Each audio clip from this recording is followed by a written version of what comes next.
Assalamualaikum anak semuanya, semoga dalam keadaan sehat. Baiklah, awali pertemuan kita hari ini, mari bersama-sama kita berdoa menurut agama dan kepercayaan kita masing-masing. Kemudian bagi yang muslim, mari sama-sama kita baca Ibu Al-Quran Al-Fatihah. Bismillahirrahmanirrahim.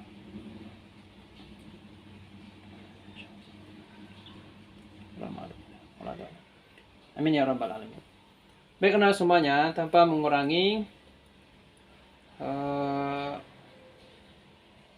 rasa pertemuan kita melalui video ini, Bapak akan men-share atau membagikan informasi tentang materi atau menjelaskan materi pertemuan kita yang ketiga ini. Semoga bermanfaat. Silahkan Ananda simak video ini sampai selesai. Bangun aplikasi MJO. Baik, terima kasih.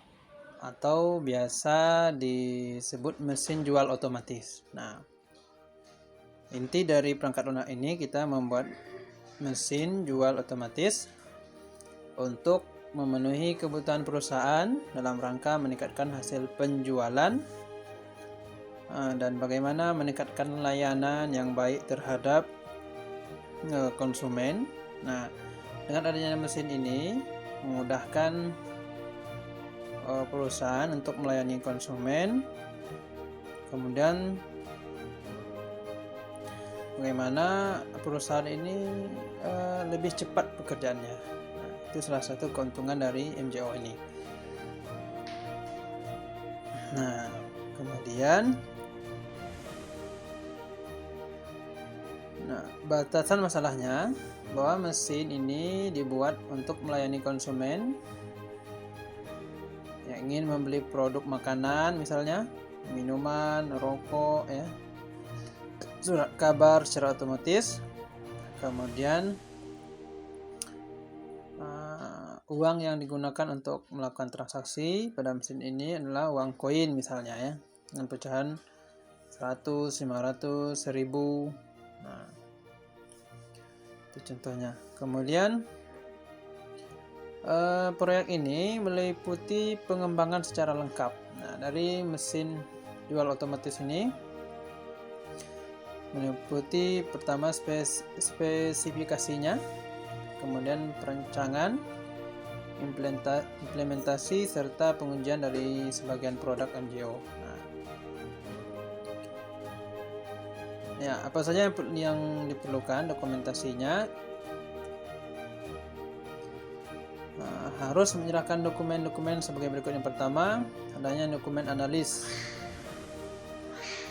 kemudian dokumen perancangan atau support system, decision support system, kemudian adanya dukungan dari implementasi,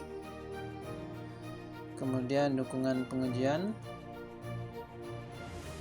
Nah, yang paling penting ini software aplikasi dan kode program. Nah, ini kita buatkan dulu semuanya, dokumen apa saja yang perlu dipersiapkan.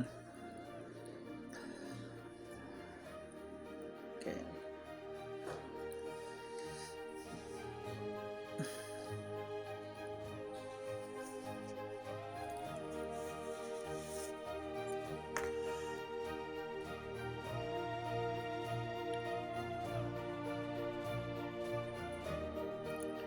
Nah, setelah tahu ini, maka kita langsung masuk ke contoh, ya,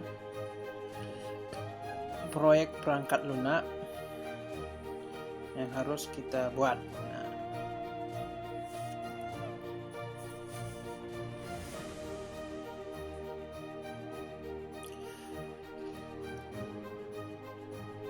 Nah, setelah kita tahu tadi, kita langsung contoh kasus perangkat lunak apa saja yang harus kita buat.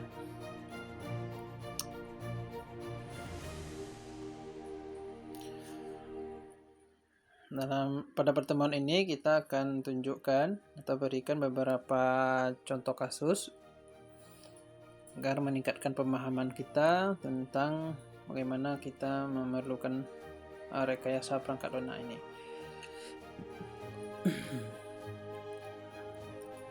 Baik, kita masuk ke contoh yang pertama. Untuk kasusnya aplikasi pada distributor furnitur. Contohnya ini, sebuah distributor furnitur membutuhkan sebuah aplikasi yang dapat digunakan dalam kegiatan usahanya. Ya. Aplikasi ini diharapkan dapat membantu yang pertama pengelolaan barang masuk dan keluar. Kemudian pengelolaan stok barang. Bagaimana stok ini terjamin, tidak terputus. Kemudian pengelolaan data supplier. Kemudian pengelolaan penjualan, pendapatan dan pembelian, termasuk di sana nanti utang. Kemudian laporan penjualan, pembelian dan stok per periodik, misalnya harian, mingguan dan bulanan misalnya. Bagaimana skenario-nya nanti? Yang pertama, petugas gudang mengecek stok gudang. Bila ada barang yang tinggal sedikit atau habis, maka dilakukan pemesanan kepada supplier yang bisa menyuplai barang. Kemudian barang pesanan yang datang disimpan di gudang atau dijadikan stok. Nah, pembayaran kepada supplier ini dilakukan sebulan setelah barang diterima atau dibuat dalam catatan utang. Kemudian ada pemesanan atau penjualan barang, periksa stok barang yang diminta. Bila tersedia buat surat jalan, bila barang tidak ada, maka lakukan pemesanan kepada supplier. Pembayaran oleh konsumen ini dapat dilakukan dengan DP atau down payment terlebih dahulu.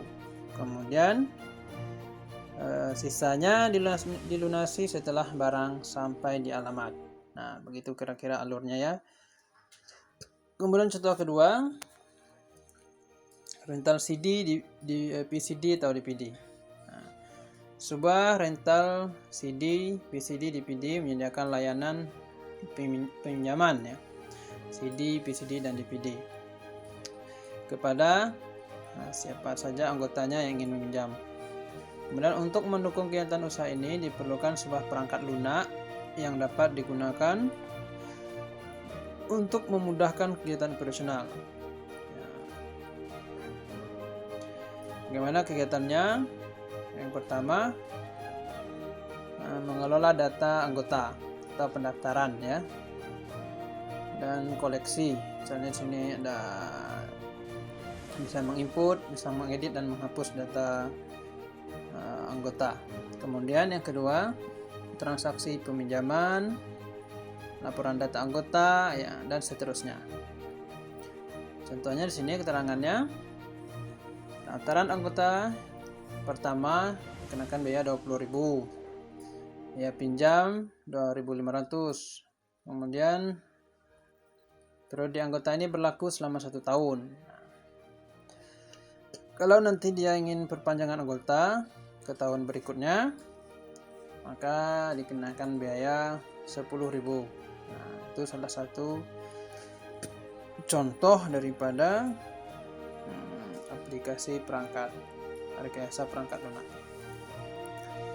Nah, kemudian setelah kita buat ini, kita rancang, maka nampaklah gambaran bagaimana sistem yang perlu kita buat ya, itu contoh yang kedua ini.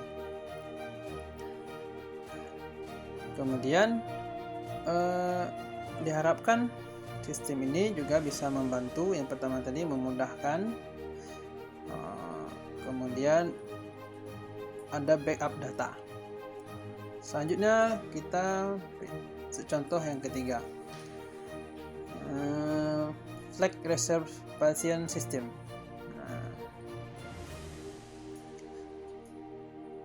Ini contohnya ini layanan penerbangan. Bagaimana meningkatkan layanan kepada penumpang dan memberikan jadwal penerbangan yang berjalan baik, maka perlu dibuat sebuah perangkat lunak komputer ya untuk memudahkan pemesanan tiket penerbangan. Kemudian Diharapkan perangkat ini bisa dijalankan multi-user. Apa dampaknya? Dia akan memberikan tambahan pemesanan 15%.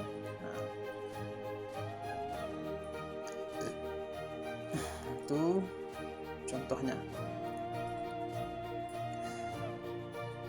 Nah, diharapkan ya, pada pengaplikasiannya banyak penumpang yang dapat melihat jumlah kursi kosong, ya, penumpang yang batal berangkat, dan biaya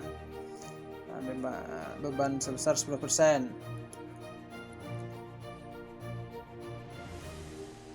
Kemudian biaya beban ini maksudnya kompensasi terhadap transaksi yang telah dilakukan oleh calon penumpang dengan pihak Gatot Kaca Airline. Ini contohnya saja, misalnya Garuda Airline, ya, contoh. Nah, tujuannya untuk memudahkan calon penumpang melakukan transaksi. Yang pertama, memesan tiket, membatalkan jika penumpang ingin membatalkan.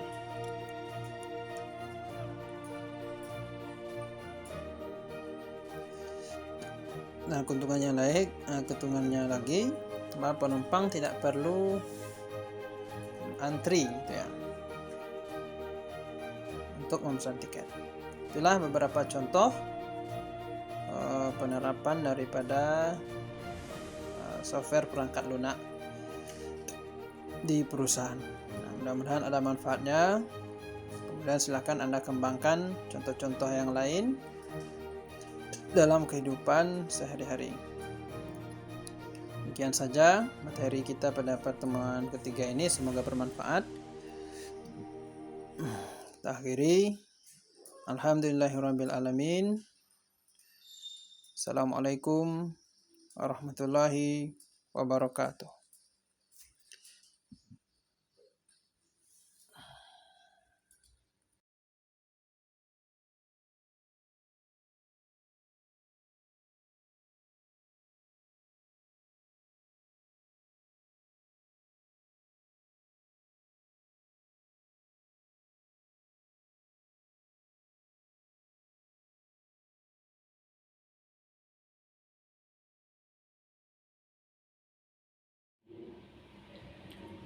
Baik, anak-anak semuanya, itulah tadi materi yang telah Bapak sampaikan. Semoga dapat Anda pahami. Kemudian jika ada pertanyaan, silahkan dikonfirmasi di komentar atau di grup WA kelas. Terima kasih.